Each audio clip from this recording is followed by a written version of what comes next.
Hello friends, welcome to our channel crypto with Vishal. Finally एक खराब दिन क्रिप्टो का हमारे लिए खत्म हो गया यहाँ पे, और आज का दिन मुझे उम्मीद है ठीक ठाक यहाँ पे जाएगा और कल का दिन एक और नए बड़े अपडेट के साथ हमारा इंतजार करेगा। क्या वो अपडेट है, क्या यूएसडीसी का चल रहा है, शिबेरियम का क्या अपडेट है, इन सब के बारे में आज के वीडियो में बात करेंगे। इसी के साथ साथ एक बहुत इंटरेस्टिंग चीज़ कल हुई वो मैं आपको बताऊंगा, और कुछ और अपडेट है जिनको आज के वीडियो में हम लोग डिस्कस करने वाले हैं। सबसे पहले बड़ी चीज़ यूएसडीसी, रात को भी मैंने अपडेट कर दिया था, काफ़ी हम लोग बेटर स्टेज में भी आ गए थे। एक टाइम पे 0.98 पे भी जो यूएसडीसी की वैल्यू है वो यहाँ पे पहुँच गई थी। उसके बाद अगर आप देखोगे ना तो ये लगभग 98 पे भी हम लोग यहाँ पे आ गए थे, पर उसके बाद थोड़ा सा जो प्राइस है फिर अभी नीचे आया। कुल मिला के ओवरऑल काफ़ी हद तक स्टेबल जो है यूएसडीसी यहाँ पे हो चुका है।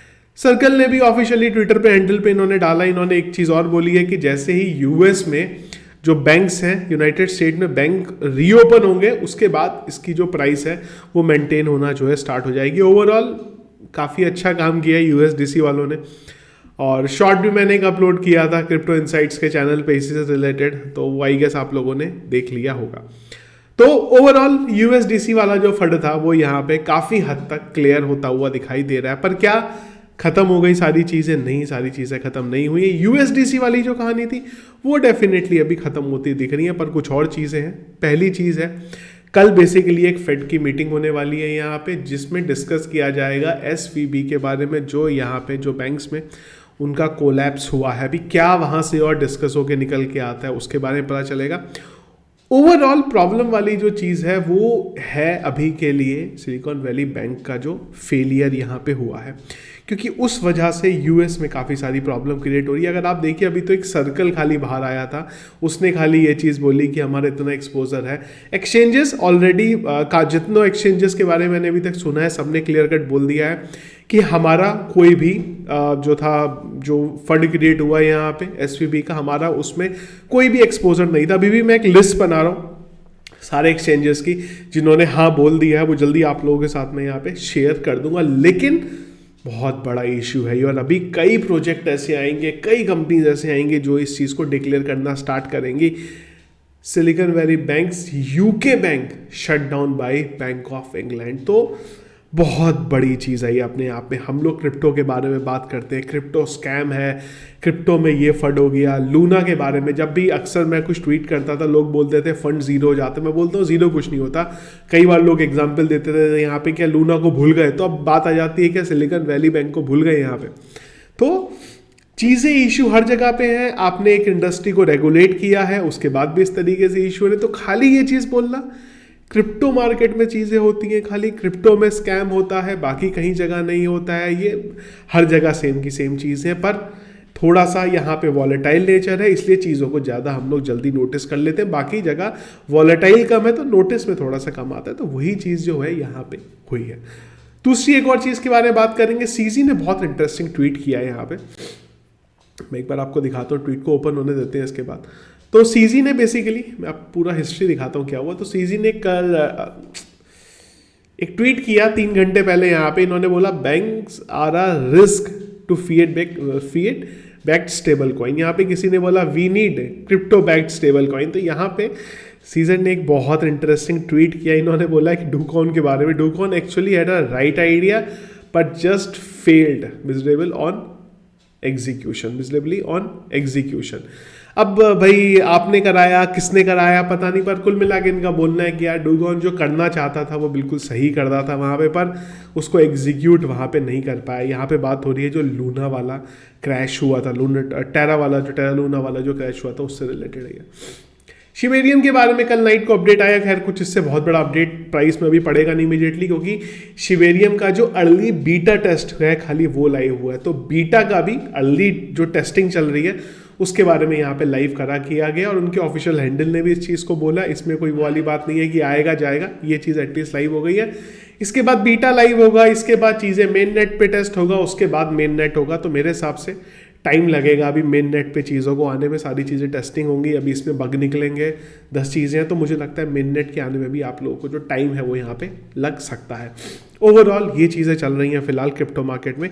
एक बार अगर हम लोग बिटकॉइन के बारे में ओवरऑल देखें तो मार्केट कैप अभी तो 1 ट्रिलियन के अंदर ही उम्मीद रहेगी। कल की फेड की मीटिंग आने वाली है, उसके बाद सीपीआई का डेटा आने वाला है, इंटरेस्ट रेट के बारे में बात होगी, तो बहुत सारी चीज़ें अभी हमारा वेट कर दी है वहाँ पे। इसके अलावा फियर इंडेक्स अभी भी है फियर के अंदर 33 पे। पिछले 1 घंटे के सेंटीमेंट के बारे में बात करें तो न्यूट्रल है यहाँ पे। और ये एक चार्ट है जो थोड़ा सा अच्छा लग रहा है देखने में कि एटलीस्ट कोई बहुत बड़ा BTC इथेरियम के प्राइस में रेड देखने को नहीं मिला, ग्रीन भी नहीं है। BTC 0.09%, इथेरियम 0.49% अब चल रहा है। क्या देख रहे हैं चार्ट में, ये लाइन अभी फिलहाल के लिए मैं देख रहा हूँ।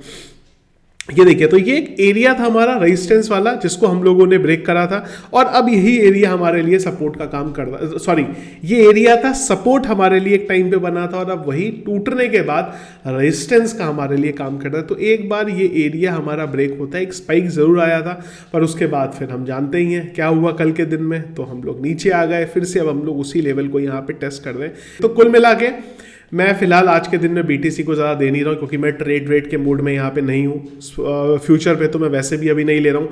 स्पॉट पे मैंने आप लोगों को बताया था, मैंने कुछ चीज़ें बाय करी थी, जिसमें से मैटिक था, OP था। OP में काफ़ी सारी क्वांटिटी में मैं ऑलरेडी बाय कर चुका हूँ जब से उसका डाउन यहाँ पे आया था। GBT के बारे में अभी तक मैं नहीं हूँ बाय करने के मूड में, मेरे को उस जोन में मिल नहीं रहा। एक बार जैसी जोन में मिलेगा तो हम उसको बाय करेंगे। जो डिप आया था मैंने थोड़ी क्वांटिटी में चीज़ों को बाय करा है, वो सारी चीज़ें मैंने लास्ट वीडियो में भी आप लोगों को ऑलरेडी शेयर कर दी थी। फिर भी अगर किसी को चाहिए तो मैं टेलीग्राम पे शेयर कर दूंगा, कमेंट बॉक्स पे आप लोग बताइए, क्योंकि 5 कॉइन मैंने टोटल बाय करे हैं। नाम मुझे अभी ध्यान नहीं है उसमें मुझे एक OP का नाम याद आ रहा है, मैटिक का नाम याद आ रहा है, सोलाना बाय करा था मैंने, और एप्टॉस बाय करा था, और ऐप कॉइन बाय करा था। ये 5 मैंने जो थे बाय करे हैं अभी, जो हल्का फुल्का हमारा मार्केट जब डाउन गया है उसमें। लास्ट चीज़ आज की, कल की एक बहुत इंटरेस्टिंग चीज़ आपको बताता हूँ मैं। कल एक नोन में मेरे एक जन है, उनका कॉल आया मुझे कल जब ये USDC का क्रैश हुआ। तो मेरे को नॉर्मली डिस्कस चल रहा था क्या है, तो मैंने उनको बोला नहीं यार, मेरे को लगता नहीं क्रैश आएगा ये, पर क्योंकि अगर USDC यहाँ पे कोलैप्स कर गया पूरे का पूरा तो फिर अपनी कहानी लग जाएगी। मैंने क्लियर कट बोला, मैंने कहा यार मेरे को लगता है अगर ये क्रैश होता है ना, इससे इतना बड़ा फंड आएगा ना मार्केट में कि BTC जो है 4 डिजिट में यहाँ पे आ सकता है बाय करने की। तो उन्होंने मुझे बताया कि उन्होंने अभी, ये वो टाइम की बात करता हूँ जब USDC करीब 10% डाउन था, टोटल मेरे ख्याल से 13% डाउन गया था।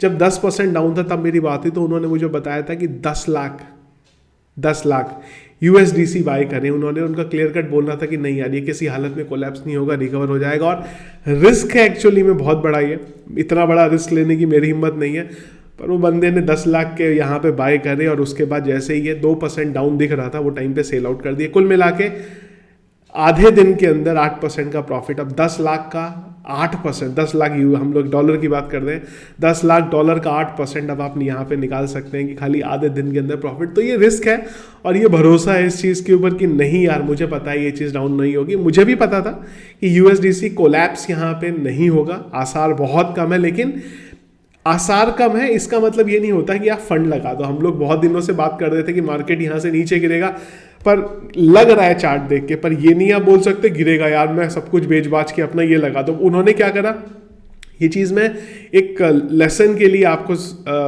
चीज़ बता रहा हूँ। अगले ने क्या करा, उनके पास 10 लाख USDT नहीं था, उसने अपनी बिटकॉइन की होल्डिंग सेल आउट कर दी सारी बिटकॉइन की होल्डिंग सेल आउट करने के बाद जो अमाउंट मिला वो लेके आया, उससे USDC खरीदा।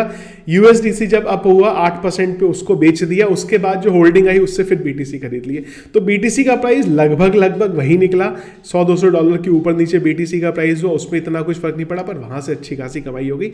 पर ये रिस्क है, चल गया तो अच्छा है, पर अगर USDC कल यहाँ से कोलैप्स हो जाता, 20-25% चला जाता, तो फिर हालत ख़राब हो जाती। तो रिस्क अगर आप इस तरीके से लेना चाहो, क्विक रिस्क है, आप यहाँ पे ले सकते हो। तो किसी ने क्या ऐसा रिस्क लिया, कल किसी ने USDC को बाय करा जिसको भरोसा हो इस चीज़ पे कि नहीं यार USDC कोलैप्स नहीं होगा, रिकवर हो जाएगा। तो अगर कोई जना ऐसा है हमारे यहाँ पे कम्युनिटी में, ज़रूर एक बार मुझे कमेंट बॉक्स में बताएगा कि हाँ यार मैंने भी कल बाय करा और एक अच्छा प्रॉफिट अर्न किया। देखो मैंने किसी को रेकमेंड नहीं करा था USDC बाय करो, जब मैंने खुद ही नहीं बाय करा तो मैं क्यों किसी को रेकमेंड करूँगा। पर आपने अगर करा है तो ज़रूर मुझे एक बार कमेंट बॉक्स में बताइएगा। तो ये था इस वीडियो। इसके अलावा दिन भर जो भी रहेगा वो आप जानते हैं, हम लोग डिस्कस करेंगे टेलीग्राम चैनल पे और ट्विटर पे, जिसके लिए अगर दोनों सोशल मीडिया हैंडल आपने ज्वाइन नहीं करे हैं, वीडियो के डिस्क्रिप्शन पे लिंक मिलेगा, वहां से ज्वाइन कर लिएगा। सर्च करके ज्वाइन मत करिएगा, अदरवाइज किसी स्कैमर के चैनल पे आप ऐड हो सकते हैं और आपके साथ कोई स्कैम हो सकता है। वीडियो पसंद आया इसको लाइक शेयर होगिएगा। चैनल में अगर आप नए हैं, फर्स्ट टाइम वीडियो देख रहे हैं, जरूर चैनल को सब्सक्राइब कर लीजिएगा। Thank you friends.